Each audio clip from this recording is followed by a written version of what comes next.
David, and then, pag nakuha ko to, when you haven't reached your base, gaganon kita, itatag kita. Pag tinamaan ka, you haven't reached the base, huwag taya, okay? Okay. A touchdown! Okay, sige. Okay, 1, 2, 3. Attack them. Run, run, Attack them. go back. Okay, attack the ball. Like that, okay?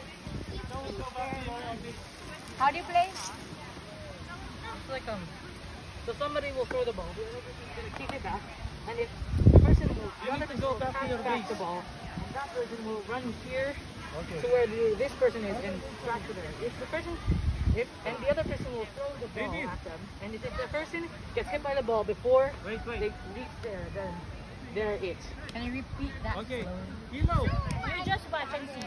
David, Ilo, I will show you, okay? Okay. And then get it, and then you do like this. Okay, I reach my base. Baseball. So that's 1 point. Okay? You should get it. Get the ball and then throw it to the ball. If I haven't come back, halimbawa, narito pa ako, you get the ball. You throw the ball to me. Oh! So that I will be taya, okay? So it will hit Oh, one more. How